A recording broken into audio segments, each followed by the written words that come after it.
Hello students and welcome back to this channel students. आज हम लोग profit and loss appropriations accounts के behalf पे एक प्रॉब्लम को सॉल्यूशन करने की कोशिश करेंगे और जानने की कोशिश करेंगे कि उसके अंदर जो अरिथमेटिकल कैलकुलेशंस होगा, जो डिफरेंट डिफरेंट प्रोस्पेक्ट के अंदर वो सिचुएटिंग होगा। तो आज हम लोगों को एक नया आइडियाज मिलने मिलने वाला है उस प्रॉब्लम को सॉल्व करने के through. So before commencing this video, I want to telling to you, you will be getting this particular maths in your initial moment of this video. And obviously, it will be relating of each and every single word. Okay, let's begin.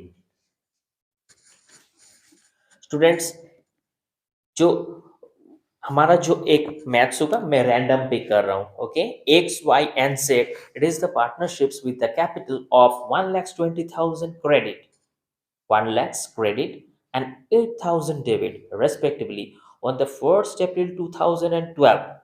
Their partnerships deed provided as the follows. Partners are to be only allowed interest on capital at the rate of 5% and are to be charged the interest on drawing at the rate of 6% PA.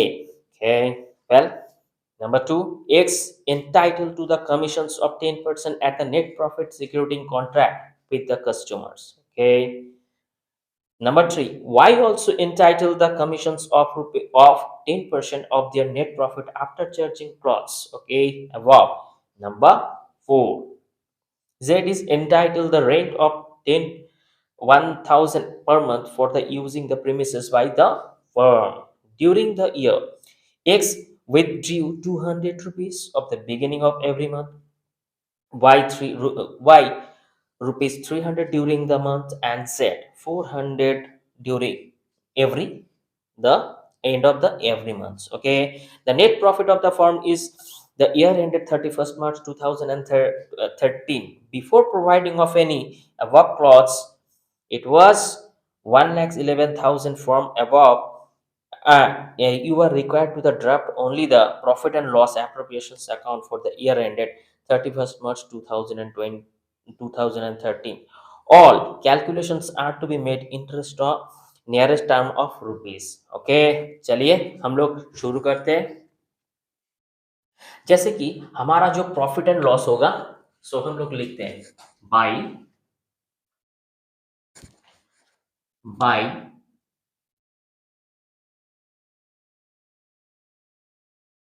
Profit and loss account. हमारा जो profit and loss account है वो 1,11,000 total था. Okay, लेकिन यहां पे Z ने क्या किया? जेड ने एवरी मंथ के हिसाब से 1,000 रुपीज पर मंथ के हिसाब से रेंट को पे करा. ठीक है, तो रेंट पे करने से यहाँ पे 1,000 इंटू 12,000 रुपीज. ये 12,000 रुपीज जो है ये प्रॉफिट एंड लॉस से हमारा डिडक्शन हुआ. सो that is why 12,000 rupees will be deducting from the 1,11,000. So 1,11,000 minus, so 99,000. So we'll be writing over here 99,000 rupees. Okay, fine. So now it is turn to the interest on drawing. Interest in drawing to buy interest on drawing. Interest on drawing. अच्छा, interest on drawing के अंदर हमें देखने को मिलता है X Y and Z. So X ने 200 per month के हिसाब से ड्राइंग किया, विथड्रू किया. ओके, वाई ने किया 300 पर मंथ के हिसाब से एंड जेड ने किया 400 पर मंथ के हिसाब से. ये सभी महीना मतलब ओवरऑल टोटल जो बिजनेस सेशन था 12 महीने के अंदर ये पूरा एक साल के अंदर विथड्रॉ कर ही गया था। ठीक है, सो 2400, 3600 एंड 4800। ठीक है स्टूडेंट्स, हम लोग ये देख पाते हैं कि एक्स वाई जी के अंदर उन्होंने 200 रुपीज पर मंथ के हिसाब से, 3 और 4 के हिसाब से इनको कॉन्जिक्यूटिवली रेस्पेक्टिवली पूरा जो क्रोनोलॉजिकली इन्होंने ड्राइंग करा। लेकिन यहाँ पे कुछ कुछ हमारा टर्म्स एंड कंडीशंस को देखने को मिलता है। सो एक्स जो था वो होगा बिगिनिंग ऑफ ईच मंथ के थ्रू इनको मिला। So beginning of each month, अच्छा, y को ड्यूरिंग ऑफ ईच, ये हिसाब से उन्होंने ड्राइंग करा। और फाइनली जी ने एंड ऑफ ईच मंथ के हिसाब से उन्होंने भी ड्राइंग करा। अब यहाँ पे इंटरेस्ट ऑन ड्राइंग जो होगा वो 6% सभी कॉन्सेंट के अंदर होगा। ठीक है, अभी beginning of the each months के अंदर स्टूडेंट्स हम लोग जब बिगिनिंग ऑफ ईच मंथ्स का कैलकुलेशंस करी थी, तो उस समय उसका जो ड्यूरेशन था वो क्या था, 6.5 डिवाइडेड बाय 12। ठीक है, 6.5। अब उनको समझने उनको आप याद करो एक बार से, 6.5 will be applicable for the beginning of the each month, during the each month, during और middle of the each month का मीनिंग एक ही होता है। so that is why it will be 6/12, यानी during of the each month अगर बोला जाता है और middle of the each month अगर बोला जाता है, तो दोनों कंसेंट के अंदर हम लोग will be writing 6 months divided by 12। 6 महीने के लिए ये कैलकुलेट होगा। ठीक है, end of the each month अगर होता है तो उस समय 5.5 डिवाइडेड बाय 12। चलिए हम लोग इनका कैलकुलेशंस देखते हैं। सो 2400 into 6% into 6.5 divided by 12, so 78 rupees. Now 3600 into 6% into 6 divided by 12, so 108. And last 48 into 6% divided by into 5.5 divided by 12, so 132। ठीक है, सो हमें समझ में आया जी कि हम लोग जो यहाँ पे हम लोगों का जो यहाँ पे जो इंटरेस्ट ऑन ड्राइंग वो कॉन्जिक्यूटिवली हमारे पास ये अमाउंट आया। ना हम इस तरफ मूव करेंगे अभी टू जो इंटरेस्ट ऑन कैपिटल था। स्टूडेंट्स, इंटरेस्ट ऑन कैपिटल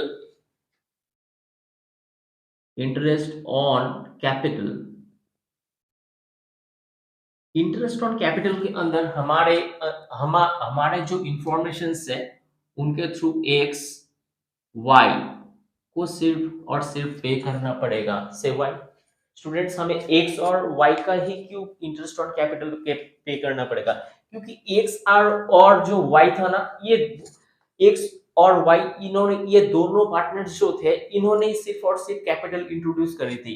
और जो जी था ना, उनके पास जो जी पार्टनर्स था उनके पास जो 8000 रुपीज था वो डेबिट वाले था, यानी उनके पास नेगेटिव बैलेंस था according to the profit and loss appropriations account. So that is why we have to pick the credit amount. So 1,12,000, 1,20,000 and 1,00,000 into यहाँ पे जो था 5% के हिसाब से था इन बोथ ऑफ कॉन्सेंट के अंदर फॉर 12 मंथ्स फुल ईयर के लिए. ठीक है, अगर यहाँ पे कोई मंथ्स को कैलकुलेशंस नहीं किया जाता है, यहाँ पे हमारा जो एडजस्टमेंट एंट्रीज है एडिशनल इंफॉर्मेशंस के थ्रू हम लोग जो यहाँ से देख सकते हैं कि उनके ऊपर कोई टाइमिंग्स नहीं है. सो दैट इज व्हाई ये पूरा ईयर के लिए ही इन्होंने एप्लीकेबल करा था. सो दैट इज व्हाई यहाँ पे हम लोग 12 महीने के ऊपर ही कैलकुलेट करते चलेंगे. सो 1,20,000 into 5%. So the answer will be 6%. यहाँ का जो होगा ये होगा 5,000. आप एक बार वेरीफाई कर लेना students. Okay, to interest on capital. Now to interest on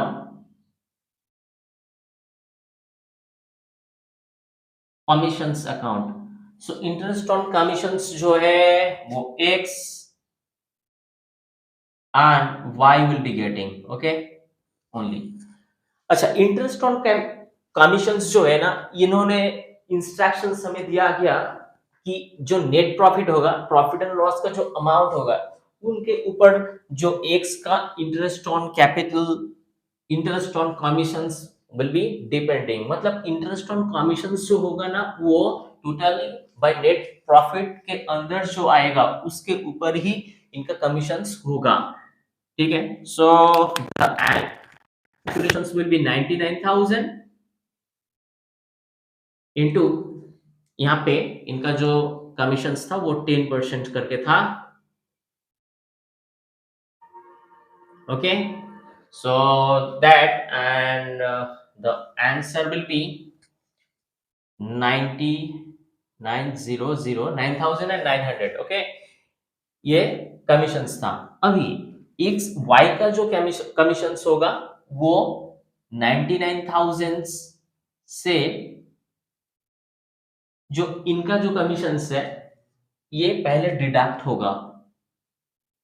ठीक है स्टूडेंट्स, हमें समझने को मिलता है कि टोटल जो प्रॉफिट एंड लॉस का अमाउंट था 99,000, इसके ऊपर टोटल एक्स का कमीशंस डिपेंड करेगा and it will be calculating like 99,000 into 10 by 100. So 9,900 rupees is over there, and after that while we will be calculating the wise commissions, and in that time obviously the amount will be 99,000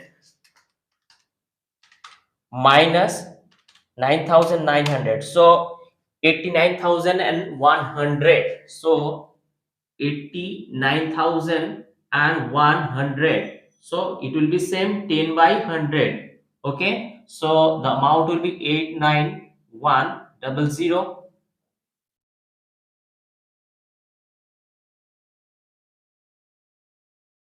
rupees. Okay, so यहाँ पे भी 10% के हिसाब से 8,910. तो ये हमारा क्या होता है, ये हमारा टोटल इंटरेस्ट ऑन कमीशंस निकल के आता है. चलिए हम लोग इनका भी बैलेंस कर देंगे.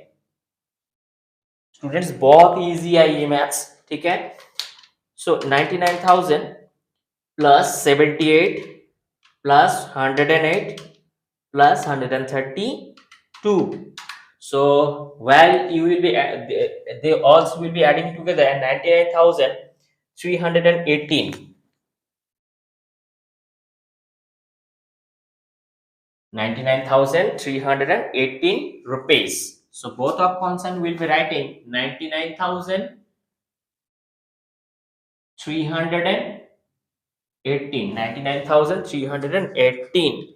So हम लोग ये जो अमाउंट है ना, इनसे हम इनको ये जो चार्जेस था एक्चुअली में ये टोटल हमारे पास जो प्रॉफिट एंड लॉस आया था वो 99,000 आया था, वो हमारे पास रिजर्व था। अब एप्रोप्रिएशंस के थ्रू हमें ये दिखाना पड़ेगा कि ये पैसा जो हमारा चार्जेस के बाद जो प्रॉफिट एंड लॉस आता है वो बिफोर प्रॉफिट एंड लॉस वो कहाँ कहाँ पे हम लोग जो प्रेजेंट किए थे, कहाँ कहाँ पे हम लोग खर्च किए थे, कहाँ कहाँ पे हम डाइल्यूट करी थी, कहाँ कहाँ पे हम लोग एक्सपेंस करी थी। सिर्फ और सिर्फ इस मैथ में हम लोगों को देखने को मिलता है इंटरेस्ट ऑन कैपिटल के थ्रू एक्स एंड वाई को हमें पे करना पड़ रहा है इंटरेस्ट ऑन कैपिटल। उसके बाद एसएमएस इंटरेस्ट ऑन कमीशंस के थ्रू एक्स एंड वाई को हमें पे करना पड़ रहा है 9900 एंड 8900 एंड रुपीज 10। ओके, सो बाकी बाकी इसको हम लोगों को बैलेंस करने के बाद जो आएगा वो आएगा हमारा शेयर ऑफ प्रॉफिट या पार्टनर्स कैपिटल। ओके, तो वो होगा हमारा partners capital. So that is, and after that हम लोग इनको बैलेंस कर देंगे। Minus 6,000 minus 5,000 minus 8910। So 69,508, 69,508, 99,318 minus 11,000 minus so 69,508. So we'll be writing over there 69,508। ये जो रुपीस है ये हमारा बैलेंस है, यानी इस पैसे को हम लोग पार्टनर्स कैपिटल के अंदर हम लोग डिवाइड करने वाले हैं। ये जो पैसा हमें हम एप्रोप्रिएशन होने के बाद ये जो पैसा है ये हमारे पास पूरा बचता है अभी। तो ये जो पैसा है इनको हम लोगों को क्या करना पड़ेगा, ये जो तीन कस्टमर्स है एक्स वाई एंड जी, इनको बराबर से हमें बांटना पड़ेगा। से वाई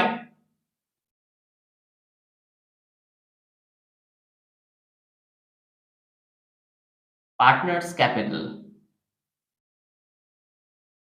क्योंकि यहाँ पे जो पार्टनरशिप्स डीड्स है, प्रॉफिट और लॉस एप्रोप्रिएशंस के अकाउंट पार्टनरशिप जो डीड होगा, आप लोग याद कीजिए कि अगर पार्टनरशिप्स डीड्स के अंदर कोई भी रेशियो और प्रोपोर्शंस नहीं रहता है, सो इन दैट कंसर्न हम लोग इस जो प्रॉफिट निकल के आता है जो हमारा ये पार्टनर्स कैपिटल में हम लोग देते हैं ना, ट्रांसफर कर देते हैं, वो इक्वल बेसिस में होता है। ठीक है, so that is why X Y and Z ये तीनों को हम लोगों को 69,508 69,508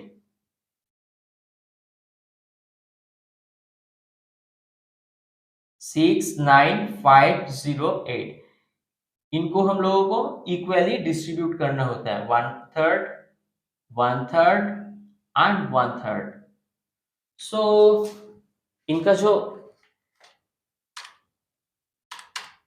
जो पोर्शंस होगा 23,169। सो 23,169, सो 23,169। अभी ये डेसिमल फ्रैक्शंस में आ रहा है, तो कोई एक जन को हम लोगों को ज्यादा देना पड़ेगा 1 रुपए। सो इस लास्ट डिजिट के अंदर हम लोग 1 रुपए को ऐड कर देंगे, 23,170। स्टूडेंट्स, आप लोग जब इसको घर में प्रैक्टिस करोगे ना, तो तब जाके आप लोगों को एक डेसिमल फ्रैक्शन देखने को मिलेगा। सो पहले आप दोनों पार्टनर्स के अंदर डिस्ट्रीब्यूट करते समय आप इग्नोर कर देना उसको, और लेकिन लास्ट वाला जो पार्टनर्स है, पार्टनर के साथ 1 रुपीस ऐड कर देना। ठीक है, सो ये पूरा जो निकल के आता है 69,580। ठीक है, सो ये जो पार्टनर्स कैपिटल होगा स्टूडेंट्स, इस partners profit and loss appropriations के अंदर, मतलब हम ओवरऑल जो कॉन्टेक्स्ट है यहाँ पे, तो हमारा कॉन्सेप्ट निकल के क्या आता है, ये total profit and loss and drawing को हम लोग चार्ज करने के बाद हमारे पास फार्म के पास 99,318 रुपीस आता है। ठीक है, अब उस पैसे को हम लोग खर्च किए कैपिटल के ऊपर इंटरेस्ट पे करने के लिए, एक्स एंड वाई को दिए, कमीशन पे किए, क्योंकि कमीशन पे तो करना ही पड़ेगा अगर सेल्स किया है इस दोनों पार्टनर ने,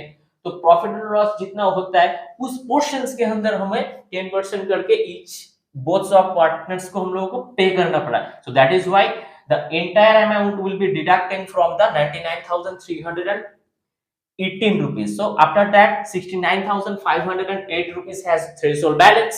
So हम लोग इस बैलेंस को पार्टनरशिप्स डीड के अंदर इसमें प्रोपोर्शंस नहीं था। सो दैट इज व्हाई हम लोग इसको इक्वली डिस्ट्रीब्यूशन किए। ये बहुत इजी है, अब बार बार इसको प्रैक्टिस करना। ठीक है, आप एक बार इसको स्क्रीनशॉट ले लो। चलिए स्टूडेंट्स, किसी भी अगर पॉइंट्स के अंदर आपको कोई भी अंडरस्टैंडिंग के थ्रू प्रॉब्लम आता है तो you can write on the comment box. और नेक्स्ट क्लास के अंदर हम और भी ज्यादा इस क्लास के अंदर डिफरेंट डिफरेंट तरीके से मैथ्स को हम लोग अंडरस्टैंड करेंगे और जानने की कोशिश करेंगे इसका वैरायटीज। सो आप लोग जरूर लाइक कीजिए, शेयर्स कीजिए, सब्सक्राइब कीजिए और मिलते हैं नेक्स्ट क्लास के अंदर। अभी के लिए थैंक यू।